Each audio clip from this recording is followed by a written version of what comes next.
boa tarde, como vai? Salve, Andréia. Um prazer lhe rever. Tudo Sua bom, professor? oportunidade. Tudo Tudo bem. bem. Professor, olha, vamos começar, né? Até porque a gente vai fazer aqui um apanhado da semana, uma semana muito importante, né? Uma semana histórica, sob todos os sentidos, a primeira vez que a gente tem ali né, no banco dos réus um civil enquanto um presidente que tentou dar um golpe, então um ex-presidente, mas militares também. Eu acho que é um momento crucial para a gente entender esse processo. Muito se fala, né? As defesas ali durante essa semana, a gente notou que tentam ali, não é? Cada um livrar a pele dos seus clientes, mas responsabilizar Bolsonaro. Por outro lado, a gente tem também, né, militares que acompanharam, né, tanto Garnier quanto o próprio Heleno, enfim. A gente vai falar sobre muitos aspectos, inclusive eu tenho vídeos da fala do Heleno, do Garnier, depois a gente pode colocar, de repente a gente coloca até antes, mas eu vou primeiro passar para você dar uma boa tarde para a gente. Seja bem-vindo, como vai? Salve, Andréia. Eu peço licença para, em primeiro lugar, lembrar a morte de um querido amigo, Silvio Tendler. Eu soube agora há pouco, ainda estou um pouco abalado. Nós Perfeito. fomos coleguinhas de juventude, coleguinhas de faculdade, do tempo do exílio da universidade em Paris, na Universidade de Paris, e aprendi agora há pouco, inclusive o último encontro que nós tivemos, por acaso, era um debate sobre militares, era uma palestra minha na qual ele apareceu, né, já debilitado, e lembrando o esforço que nós fizemos ao longo de 50 anos para dominar essa, essa presença militar na vida do país. Então, eu queria fazer o registro aí do desaparecimento do Silvio hoje, Silvio Tenda. Em breve eu pretendo escrever sobre ele. Agora você estava conduzindo a nossa conversa para o julgamento. Nós vivemos um momento excepcional, inclusive para analisar o comportamento das Forças Armadas. Talvez o senso comum não perceba, mas hoje há um problema chave do Estado Nacional Brasileiro. É a contenção da disciplina e da hierarquia. Esse julgamento, André, ele afeta profundamente, né, as fileiras. De um lado, o comando, que tem a responsabilidade de preservação da imagem, preservação, enfim, da disciplina, está sendo aliviado por enfim, a responsabilização de alguns alivia as críticas que foram feitas de forma contundente ao conjunto corporativo, ao conjunto das corporações. Elas estiveram esse tempo todo na berlinda, né? Talvez nunca tenham sido submetidas na história do Brasil a um período tão alongado de críticas. Sorte que, nesse momento, a condenação de alguns é esperada pelo comando, e eu diria, esperada com certa satisfação e registrando o fato de que serão condenados e, em seguida, serão expulsos com desonra das corporações. A expulsão das corporações vai culminar um processo, todo um processo pesado de desgaste institucional e, ao mesmo tempo, de limpeza da imagem. Você tinha alguma questão específica? Você parece que queria Vamos comentar. colocar aqui, exato, exato. Nós vamos até fazer aqui, professor, que eu acho que é interessante, porque muito se questiona, não é, o que, e a defesa usou muito isso, não é? Olha, não tem armas, um golpe só se faz com armas. Eu queria trazer um pouco, né, imagens daquele momento, porque eu acho que elas são fundamentais para a gente entender o que era aquele período, né? O que foi aquele ataque à democracia. Porque quando a gente traz isso aqui, professor, olha, né, que é uma reportagem, na verdade é um documentário da TV, eu vou até manter aqui o áudio. A gente sabia ali que tinha uma intenção que era, não é, basicamente, impor, não é, uma lógica de instabilidade social para que, a partir daí, tivesse condições, né, de se pedir uma GLO e, a partir, né, e partindo da GLO, sim, efetivamente ali um golpe. Era isso que tinha sido tramado, né? As pessoas até falam, olha, né, incrédulas naquele momento, né? Conforme as pessoas estão ali depondo, mas fazendo seu depoimento. Mas o que a gente viu foi basicamente isso: criar um cenário de instabilidade e, a partir desse cenário de instabilidade, impor uma estrutura golpista. E aí que é um grande problema, né? Porque muito se fala como se isso ocorreu de forma espontânea apenas no dia 8 de janeiro, não teve um começo lá atrás, em 2019, com as falas dele, com o questionamento da estrutura eleitoral, né? Ele sempre fez uma acusação muito forte com relação às urnas, disse que só sairia morto, né? E, paulatinamente, ele começa a agir para que isso ocorresse e fez uma aliança com militares, que isso também é outro ponto importante. Nesse momento, aí a gente tem uma outra fala, que já num outro, né, já com o Garnier, que participou das reuniões, mais um militar, e que traz esse depoimento aqui. Vou trazer também, vou colocar aqui na tela e depois você já comenta, professor. Ministro, eu vi uma apresentação na tela de um computador. Havia um telão onde algumas informações eram apresentadas na tela. Eu não recebi, quando o senhor fala minuta, eu penso em papel, em um documento que lhe é entregue. Eu não recebi esse tipo de documento. Em que contexto, em que reunião, eventualmente, que participou, o senhor teria dito que colocava as suas tropas à disposição? Senhor ministro, eu nunca usei essa expressão. Realmente, ministro, houve uma falha grave no cumprimento desse protocolo. É por isso que eu digo ao senhor, eu fui surpreendido com isso no domingo, né? Quando eu vi o que estava acontecendo aqui no domingo, eu tive informações, pedaços de informações, porque eu estava num parque na Disney. Quando eu tive a informação, eles já tinham entrado no Congresso e no Palácio do Planalto.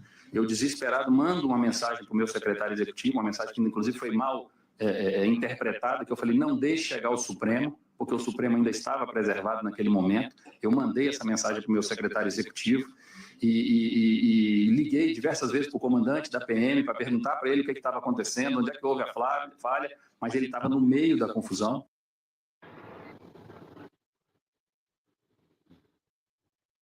Professor, passo para você. Quer dizer, nesse momento a gente tem aqui, né, duas falas. Primeiro, uma comentando o ataque, né, do dia 8 de janeiro, evidentemente, e o Garnier, que numa reunião, a princípio, disse que apoiaria, né, tinha armas, né, tinha ali, colocava à disposição, né, a Marinha, mas disse que, evidentemente, foi um PowerPoint, né, quase isso. É contigo. Olha, talvez do conjunto de oficiais de alto grau, de alta patente, que se desmoralize nesses episódios todos, talvez esse aí seja o principal. Eu não consigo encontrar um almirante que não fique agastado com a postura do almirante Garnier. Ele passa covardia, ele passa a ideia de um homem sem altura, sabe? Você imagina que esse homem teve na frente, né? Primeiro cargo da Marinha de Guerra do Brasil. ele não sustenta a posição, ele estava o tempo todo manobrando, ardilando, sabe? E, sobretudo, a postura de dignidade, isso não é a postura de um oficial. Ver como é que ele se apresenta na frente do juiz, cadê a altivez, né? Cadê a palavra firme, querendo desmentir coisas que fez? Há todo um conjunto de oficiais que assumiram altos postos e que simplesmente não se revelaram à altura, nem do ponto de vista moral. O episódio todo com do dia 8, eu acho que é a grande finale de um processo que não deu certo anteriormente. Já é uma coisa que escancarou um planejamento golpista mal sucedido. Aqueles meses, depois da eleição do Lula, né, e durante a fase de preparo de governo, que nós temos uma sequência de ações aonde já estava comprometida a intenção golpista, sabe, por não reunir condições institucionais e também porque o Brasil tinha diante de si uma manifestação de massa muito, sabe, derrotar o presidente nas urnas, o presidente eleito, o presidente anterior. Com a vitória de Lula, desmonta todo o processo golpista, e eles ficam confusos. Alguns que estavam, digamos assim, vacilantes ou em cima do muro, eles compreenderam o risco que suas carreiras passavam. Né? Daí que, no dia 8, era o resultado, um fiasco. Era o resultado de uma coisa que não aconteceu, uma manifestação, assim eu vejo eu, né? É uma manifestação sem dia seguinte, já sem força para impor um novo regime, para quebrar, de fato, o regime democrático. E de uma forma, né, tentando manter mais uma vez uma aparência de normalidade, porque eles queriam impor de uma forma indireta, porque não conseguiram, né, que o Lula não assumisse, porque fizeram tudo o que fizeram em dezembro, né, professor? Porque quando a gente não pode esquecer o que eles tentaram fazer a partir da diplomação do Lula, lembra? Teve que adiantar a diplomação do Lula, teve que fazer... Brasília ficou naquela situação ali, não é, um caos. Depois teve a tentativa de atentado no aeroporto, que foi paulatinamente piorando a situação. E, e no dia, eu lembro que o Capelli, uma vez, ele esteve aqui, ele falou assim, olha, a situação ficou muito apertada, porque a gente estava ali compondo e pedindo para acabar, e chegar mais próximo ali dos acampamentos para acabar o acampamento, e foi proibida a passagem. E depois se descobriu por quê, porque tinham, né, esposas, né, de antigos de oficiais da reserva que estavam ali, e etc. É muito complicado, né? Muito complicado. E depois eu vou pôr uma fala aqui também do Heleno, mas pode terminar de falar. Não, acerca do general Heleno, o que eu queria dizer é o seguinte, de todo esse conjunto, é o único oficial que tinha uma legenda bem firmada no Exército. Durante muito tempo, esse general foi um ícone. E a sua postura trapalhona durante o governo golpista, durante o governo de Bolsonaro, sabe? A sua postura sedenta de cargos, sedenta de poder, agindo de qualquer jeito, ele se rebaixou, sabe? Ficou sem tamanho, de sorte que aquele grande ídolo décadas atrás, se transformou numa figura em que todo oficial digno hoje das Forças Armadas quer a sua condenação e a sua expulsão. Não vejo quem consiga defender o Heleno. Talvez ele seja a imagem mais degradante do Exército, do mesmo jeito que o Garnier é uma figura incômoda para a Marinha. Né? Perfeito, perfeito. Eu digo degradante, mas não digo que seja o mais perigoso. De todos, o mais perigoso, não há dúvida que foi o general Braga Neto. É outro também que os oficiais que têm responsabilidade de comando esperam ver condenado e expulso. Ele feriu a ética. Aliás, eles estão lá isolados. Braga Neto preso. Quem foi Braga Neto e quem é Braga Neto hoje, né? Perfeito. É por esse conjunto de coisas é que eu, sinceramente, não aposto que essas tentativas de anistia, essas coisas aí, consigam prosperar. Eu sou, não por conta de uma confiança nas instituições, eu acho que simplesmente não há clima no país para isso. Seria pesado demais. Um ato de força desse, de desmoralização da justiça brasileira, há duas forças importantes querendo a desmoralização da justiça. Né? Há a força externa, a força de quem governa os Estados Unidos, né? E também a força dos que manipulam aí, dos que têm um domínio de parcela ponderável da opinião popular brasileira. Porque muita gente está achando, controlada aí por essas mídias dessas igrejas, muita gente está achando que o Bolsonaro está preso por ordem de Lula, por vingança de Lula. O nível popular, né, o senso popular vai por aí. Isso é uma forma de desacreditar a justiça.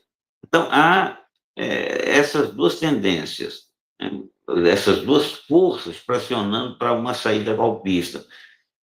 Repercute no Congresso, mas, sinceramente, o Congresso em si não tem força para contrariar um ambiente de defesa democrática que se forma no país.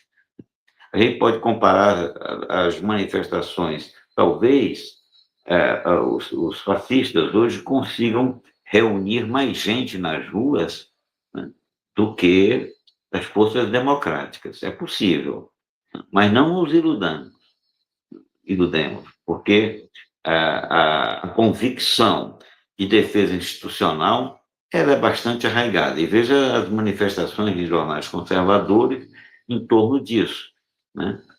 E todos repelem a ideia de uma anistia. Esse negócio é realmente uma coisa completamente despropositada. Não creio que haja ambiente para que isso prospere. Perfeito. Não, e é importante a gente levantar isso porque, assim, né, até porque eles usaram como uma maneira. No início da semana, a gente entendeu como uma forma de confrontar ali, não é, toda a lógica, todo o estabelecimento do julgamento. Não, nós vamos passar a anistia, nós vamos conseguir. Com o passar dos dias, a gente começa também a entender que essa tentativa agora, né, dessa anistia absurda, ela tem muito mais um papel de usar o Bolsonaro como um fantoche, porque, evidentemente, não há interesse por parte do Tarcísio de que ele seja anistiado, senão coloca em xeque também ele em 2026, que se mostra ali como um candidato a presidente, um presidenciável. Por outro lado, ele também ameniza a situação com o Eduardo Bolsonaro, quer dizer, parece que ele está sendo ali, mais uma vez, usado Porque é o que você diz, né, professor? Na prática, é uma anistia que não tem a menor condição. Ela é absurda. De certa maneira, ela até garante a anistia de Eduardo Bolsonaro. Né? Tamanha loucura. Você usou a expressão manipulação, de fato. Haverá um tempo em que nós vamos compreender esse processo todo com as suas devidas responsabilidades. Há uma pergunta a ser respondida: quem criou o Bolsonaro? Quem criou? Quem criou, quem alimentou e quem ofereceu condições para que ele chegasse lá? Essa entidade ou essa força efetivamente não está no banco dos réus agora. Como se diz aí, como eles apresentam, estão CPFs, não estão os CNPJs, não estão as instituições. Mas é preciso que, com o devido vagar, no devido tempo, nós passemos isso a limpo. Há muito, isso não é segredo para ninguém, há muito eu defendo uma revisão da política de defesa e uma reforma corporativa. Porque nós chegamos a esse ponto no Brasil, desde a prisão o impeachment de Dilma, a prisão de Lula, a eleição de Bolsonaro, essa catástrofe da Covid, nós chegamos a isso com responsabilidades bem assinaladas dos instrumentos de força do Estado. Esses instrumentos de força do Estado precisam ser passados em revista para que a democracia não viva de sobressalto.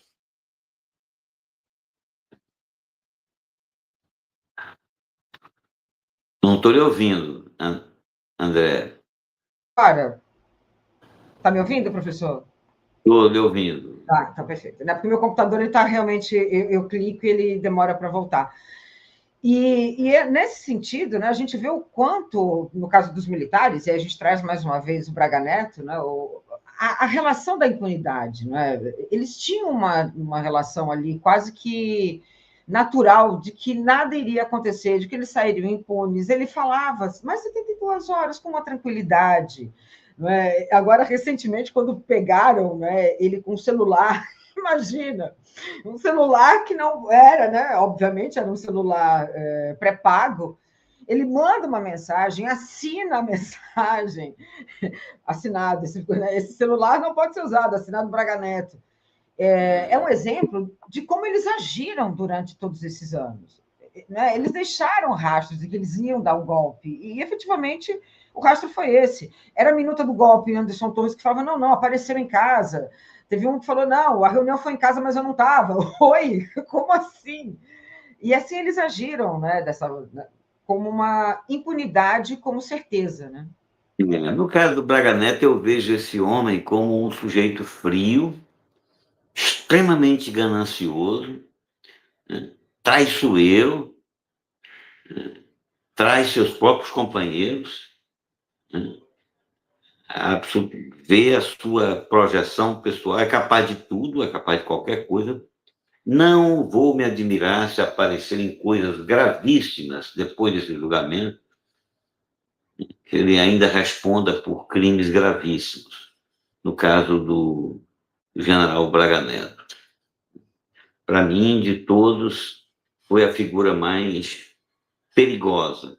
A patética, já mencionei, a figura mais patética é o general Heleno, que sai da condição de grande ícone, né, do Exército Brasileiro para uma condição de um homem destrambelhado, com a defesa, inclusive, absolutamente ridícula. Ridícula, não é? Com qualquer consistência. Ridícula. E é interessante, né, porque você viu nessa semana todos os advogados, né, todos, de uma maneira muito educada, menos o advogado do Heleno. O advogado, né, ele fazia caras e bocas, né, sempre tentando fazer uma provocação, e isso é uma característica, inclusive, do Heleno. Né? É um vício ali, né, dessas pessoas usarem o cinismo como arma. Mas o Heleno Heleno, general, o Braga Neto, vamos colocar o Cid também na história. Como é que fica a relação deles com a perspectiva militar? Vamos lá. Cid provavelmente vai conseguir aposentadoria, não é? Ele é um acordo, né? Como se fosse um acordo para aposentadoria. E perder né, patente, isso ocorre a partir de um julgamento apenas militar, não é isso? Ele tem que passar pelo STM, não é? Olha, eu não sei o que vai acontecer com o Cid, francamente. Ainda tem água para rolar aí. Eu não acho que seja tão fácil assim a situação dele, né? Porque ele, enfim, ultrapassou barreiras que na vida da caverna não se ultrapassa impunemente, né? Agora, esse conjunto aí eu acho que está condenado, né? Agora, o que pode sobrar ainda, como eles vão se comportar, ó, inclusive quando se virem atrás das grades. Olha, quem teve preso sabe que a cadeia desestrutura alguns, né? Desestrutura completamente. Eu tive preso durante mais de 2 anos. Olha, não é fácil. Como é que esses homens... Eu sabia porque que eu estava preso. Agora, esses homens que vão presos, que vão estar presos logo mais, como é que eles se comportarão, André? O que vai justificar? Lá eu poderia passar muito mais tempo na cadeia, porque eu sabia o que eu estava defendendo, né? E esses homens agora, e como é que eles vão agir diante de seus companheiros? Eles vão amargar, né? Nós, nós estávamos presos e defendíamos nossos companheiros lá fora. Eles que agiram aí por interesses espúrios, por interesses particulares, por ganância de poder, sabe? Como é que esse pessoal vai agir? A impressão que eu tenho, não estou torcendo por isso, não. Estou apenas apreciando isso como uma coisa, digamos, uma coisa provável. Esses homens vão alimentar o noticiário ainda um bocado de tempo, a partir da cadeia. Porque cadeia não foi feita para covarde, não. E há muita covardia aí nesse.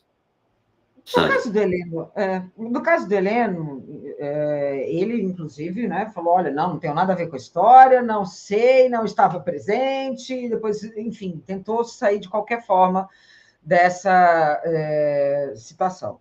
Mas, evidentemente, o peso desse militar, né, da reserva, que estava... Porque, professor, querendo ou não, a gente tem que lembrar que ele faz parte de uma ala que não queria restabelecer a democracia no final da ditadura militar. Não é? Ele vem dessa ala mais dura. A trajetória dele é antiga, né? Olha, agora está com malandragem explícita, mas as malandragens foram ao longo da carreira.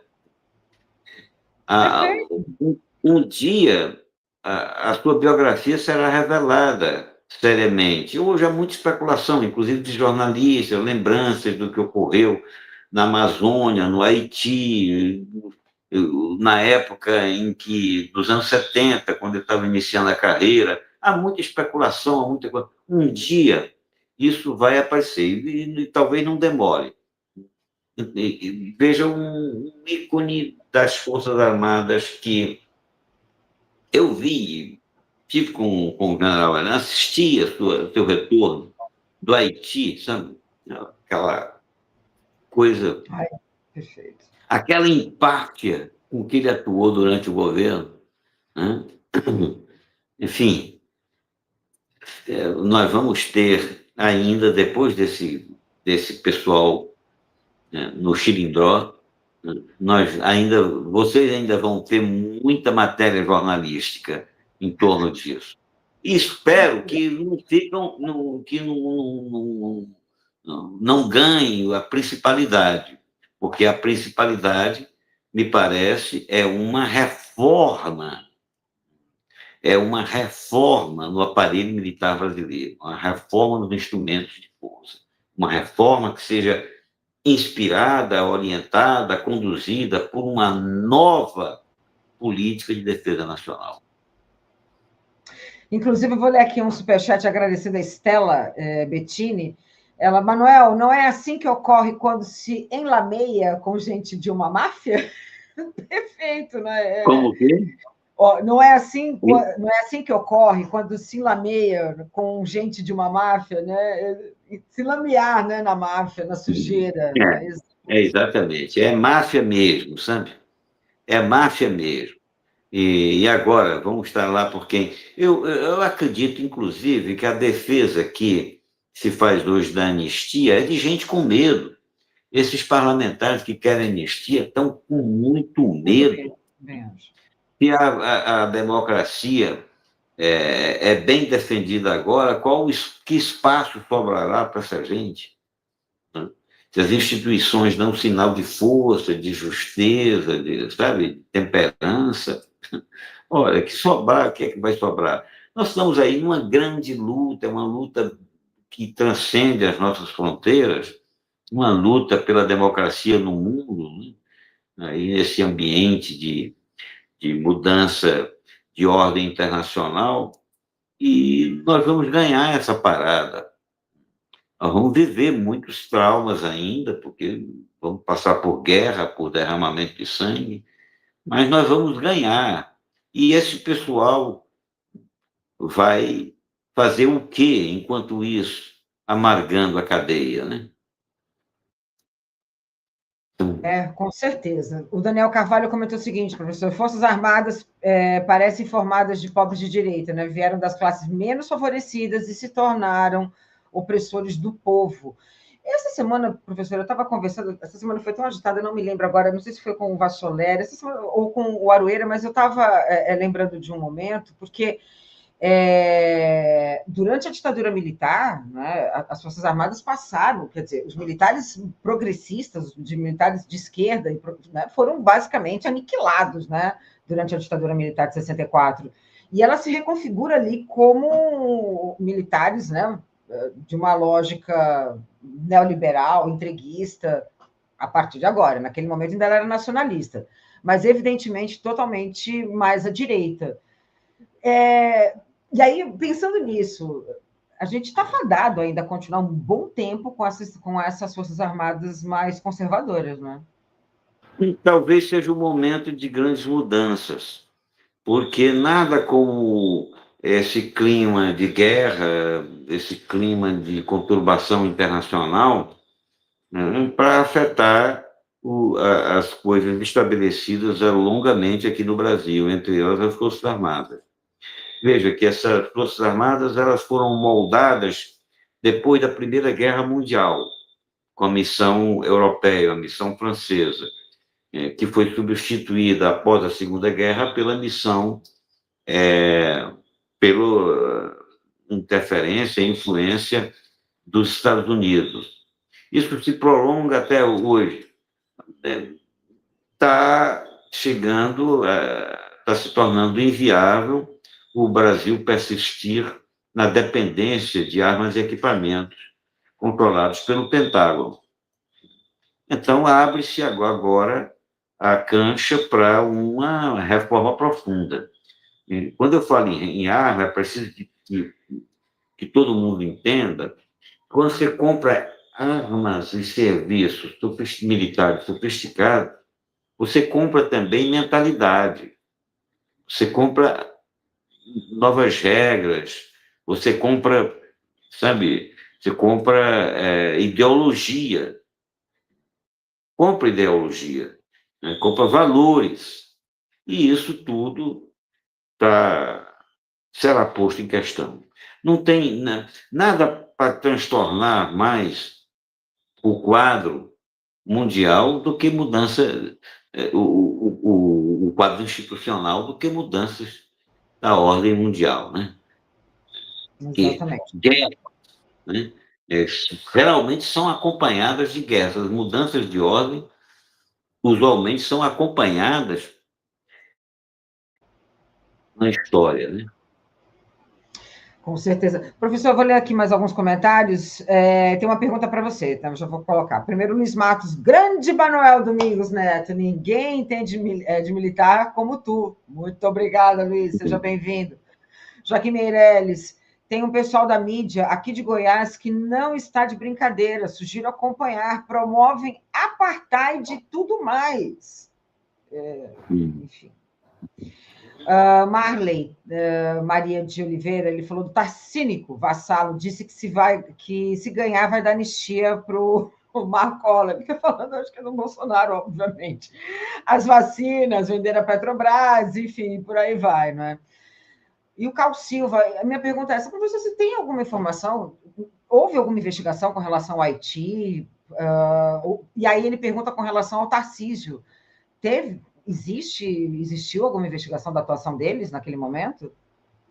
Não, a missão no Haiti é de responsabilidade da ONU, eles estavam a serviço da ONU, né? E tudo foi, enfim, a questão foi fechada. O problema é que a situação no Haiti permanece catastrófica, é que as forças que atuaram no Haiti passam a ser contestadas pelos acontecimentos e me parece que uma revisão do papel dos nossos oficiais deve ocorrer. E também o distanciamento histórico vai permitir que muita gente fale, muita gente conte coisas, né? Que a gente diga, né? Tem gente que foi ao Haiti que está indo embora e que certamente deixou elementos aí para o historiador examinar. Eu tinha dito anteriormente, esse ícone, Augusto Heleno, ele será examinado criteriosamente. A qualquer hora vai aparecer aí, não sei quando, mas vai aparecer, porque os sociólogos, os antropólogos, os historiadores estão acumulando matérias. No momento, tudo que sai no quente, tem um forte teor jornalístico, de cobertura imediata. A cobertura do jornalista ela é diferenciada da do cientista social, que precisa mais tempo de maturação, de um ajuste mais conceitual, e por isso, e também ele reúne um cabedal maior de pesquisas ou de informações não comumente disponíveis para o jornalista, né? Por exemplo, as histórias de vida, né? Que é um trabalho demorado. Hoje nós trabalhamos muito com histórias de vida, grandes depoimentos autobiográficos, dos homens que fizeram o tenentismo, o Estado Novo, né? A ditadura militar. Nós vamos trabalhar também. Daqui a pouco, nossos alunos vão trabalhar também com esse material. E muita coisa vai ser revelada, sabe? Com certeza, né? Esse gabinete do ódio mesmo, ele tinha ali. A gente precisa, tem muita informação ali que eu acho que a gente ainda nem teve acesso, nem sei, né, como é que ficou a situação. Por exemplo, um que não entrou nessa história, que é o Carlos Bolsonaro, que tinha uma relação direta, né, com esse gabinete do ódio, e aí, nesse caso, ligado também ao Heleno, por conta, né, da BIM. Enfim, olha, o negócio é pesadíssimo, né? A Rosa Amélia falou, professor, que o Garnier é marca de shampoo L'Oréal. Mas olha, ele estava ali presentíssimo, falando que não tinha nada, que quase nada, um passeio. A presunção desse homem, né? Imagina a cara dele, os nervos e a consciência moral que ele vai ter que revelar agora que vai para a cadeia. Olha, cadeia é uma coisa difícil. Cadeia não é para qualquer um. Cadeia, eu estou me referindo, obviamente, à cadeia política, como é o caso. cadeia política. Esses homens vão ter que rever um bocado de suas vidas, porque não será fácil. Logo mais eles estarão na cadeia, é minha convicção, não vejo outra alternativa. Eu falei aqui que nós não temos condições de anistiar, não há clima internacional e nacional para isso, não significa que nós devamos estar parados, não. Eu acho que a consciência democrática tem que se movimentar nessa hora. A luta pela condenação dos golpistas precisa ganhar a sociedade brasileira. Nós não podemos ficar só assistindo as coisas pela televisão, pelo noticiário. Nós temos que nos mobilizar. A luta contra essa palhaçada aí de anistia é uma luta que precisa ficar da consciência democrática militante, né? É isso que nós estamos precisando nesse momento.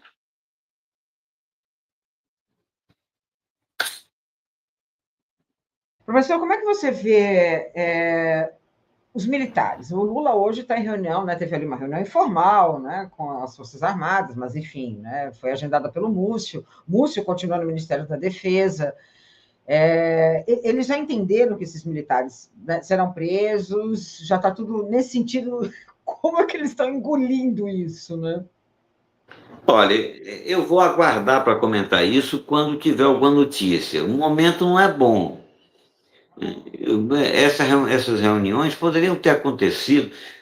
Acho que o presidente da República, que é o comandante supremo das Forças Armadas, tem muita coisa para tratar relativamente à política de defesa.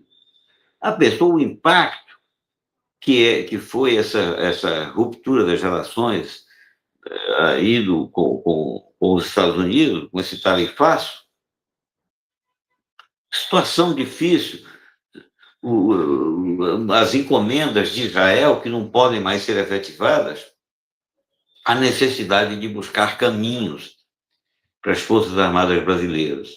Eu espero que a lição da dependência em armas e equipamentos do estrangeiro seja aprendida, seja compreendida, seja aproveitada, e que o Brasil simplesmente não deixe de uma dependência em busca de outra, mas que a gente caminhe para uma autonomia nessa matéria.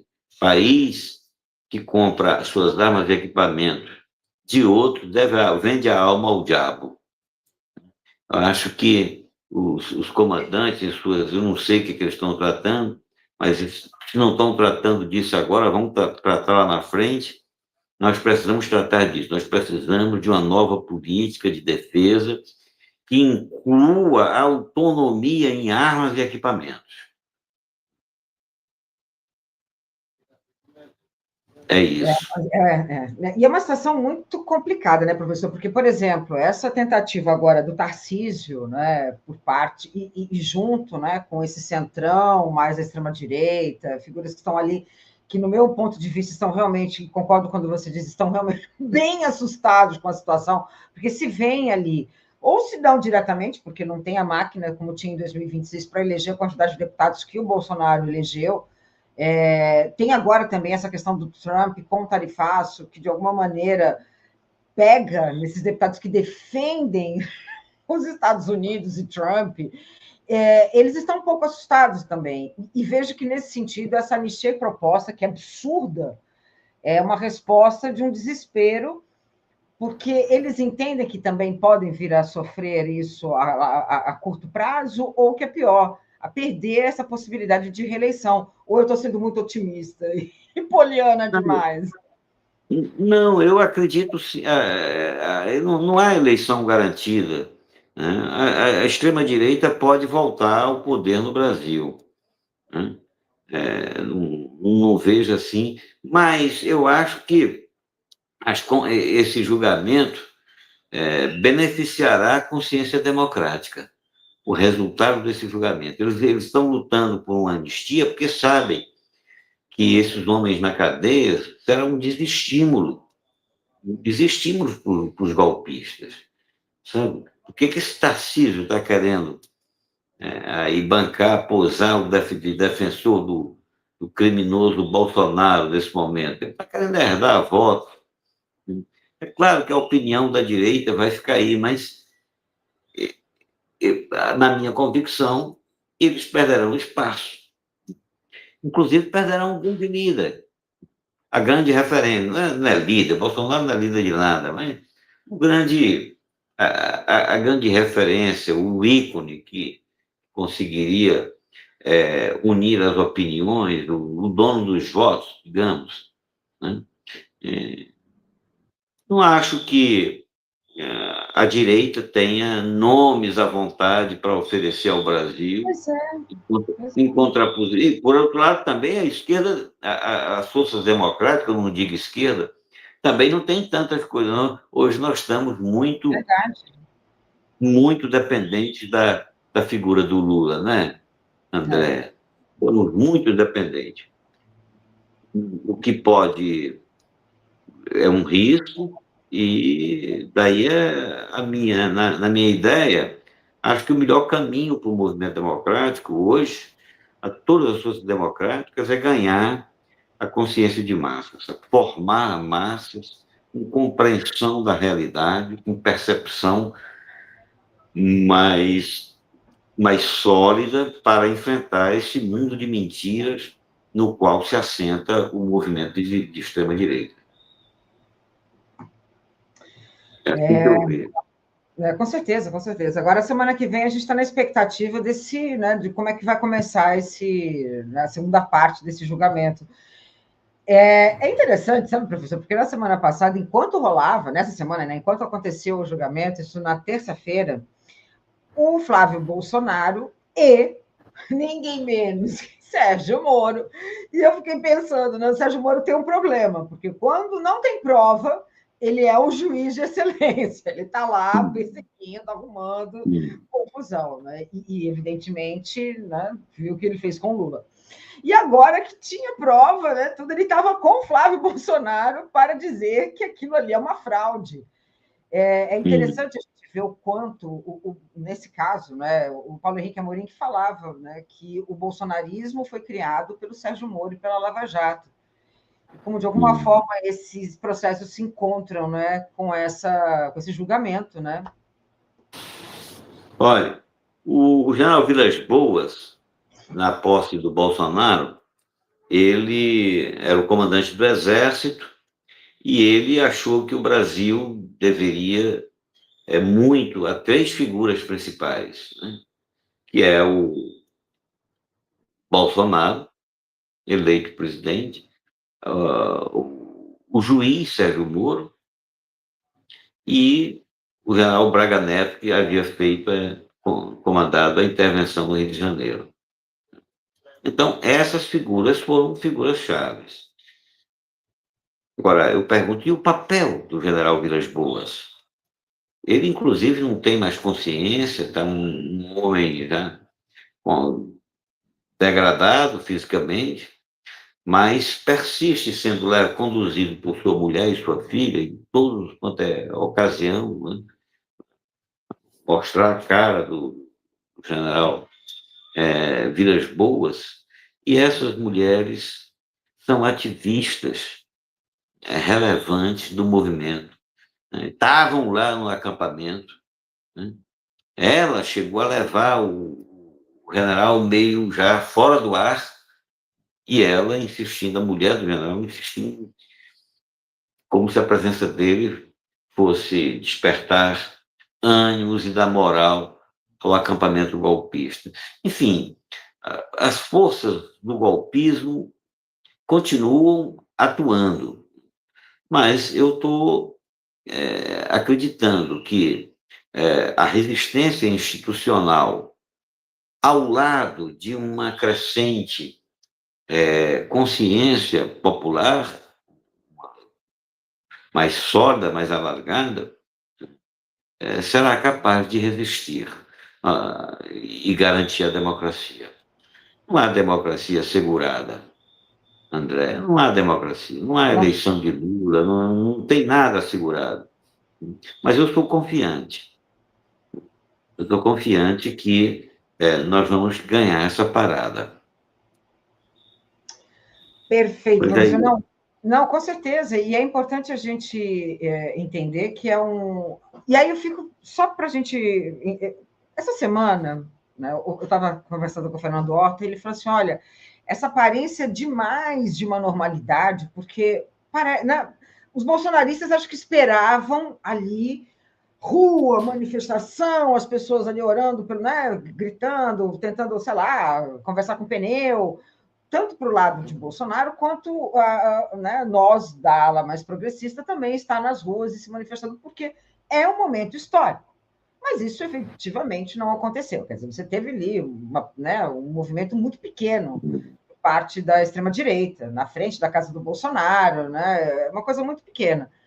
Essa normalidade, isso é bom para a democracia ou é uma falta de compreensão do que está acontecendo?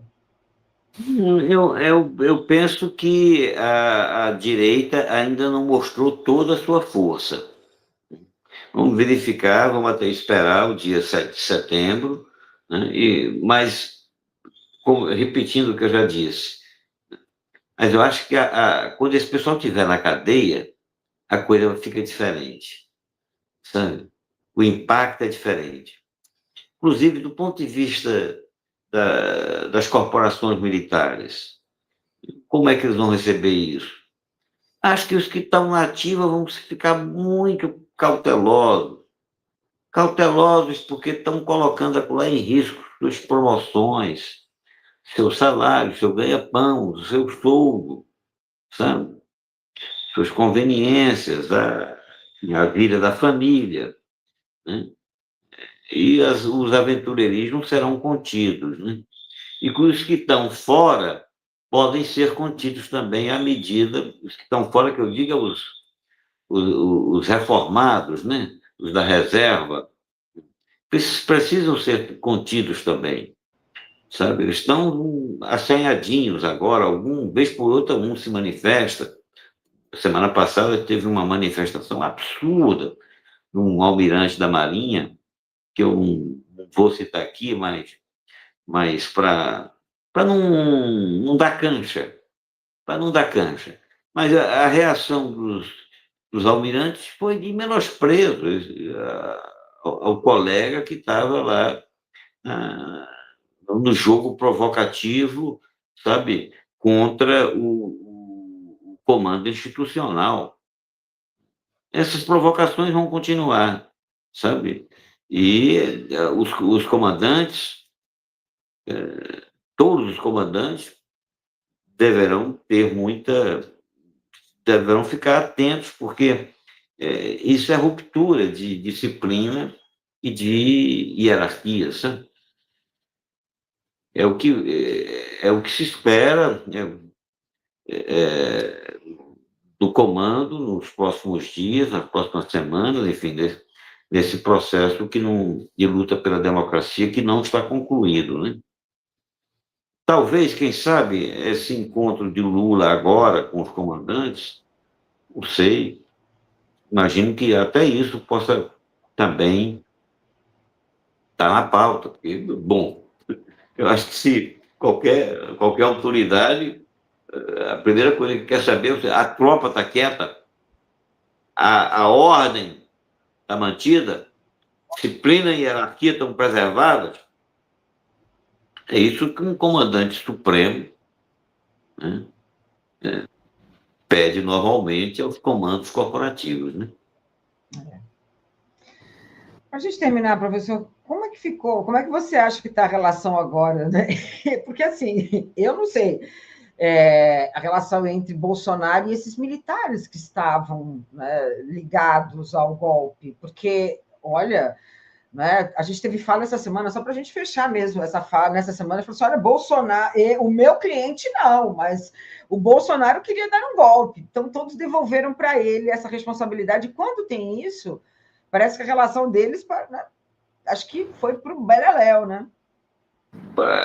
Não será fácil a família militar deixar de contar com esse elemento que há mais de 30 anos lhe presta serviço. Sabe? Bolsonaro foi um serviçal da família militar. O que eu chamo de família militar? É esse conjunto amplo que inclui não necessariamente ou exclusivamente os da ativa, mas esses milhões da reserva e seus dependentes, sim, e que atingem também as demais instituições de uso da força do Estado. É um conjunto alargado. O Santos Cruz, antes da eleição do Bolsonaro, calculava, pelo menos calculou para mim, que seriam em torno de 2 a 3 milhões de militantes, né? Naquela época, galvanizados pela defesa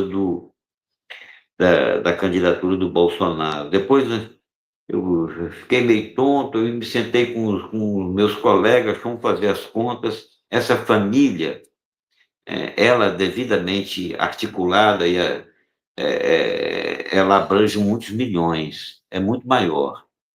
Azeitada pode realmente causar estragos no país, mas objetivamente, essa família deve entrar em descenso na medida em que a autoridade do Estado se imponha. Eu acho que está se impondo com esse julgamento, e o resultado da prisão desses golpistas será muito benéfico para a contenção do ativismo político do militar brasileiro. Essa é a minha expectativa. Muito bem, professor, tem um recado aqui para você. Peraí, deixa eu ler rapidamente, você, infelizmente, já deu seu horário, mas vamos lá. Cadê o recado? Eu tinha salvo aqui. Deixa eu pegar. Cadê? Aqui, ó, Luiz Parra. Eu nunca vi o professor Manuel Domingos tão pouco pessimista. Me arrisco a dizer, tão otimista. Ele falou que fica feliz, porque o otimista já era, né, de otimismo alimentado. Então, a gente tem que ficar realmente, né, bem realista, a situação não é fácil. Ricardo, o meu otimismo é quanto o momento imediato. Exato. Não é quanto, sabe? Eu me inquieto com a falta de rumo das Forças Armadas Brasileiras. Quando eu digo que nós precisamos de um novo plano de defesa e de uma reforma militar, eu estou revelando inquietação. Não estou considerando que isso seja fácil, que vai ocorrer no curtíssimo prazo, mas assim, do curtíssimo prazo, eu acho que o Brasil vai superar essa onda golpista que está se exprimindo nesse exato momento com essa tentativa parlamentar de anistia. Estou confiante que isso não vai gorar, que isso não vai passar, Ricardo. Vamos lá, um grande prazer, André. É sempre uma alegria. Agradeço muito a sua presença. Bom final de semana e até a próxima. Até a próxima. Tchau. Até mais.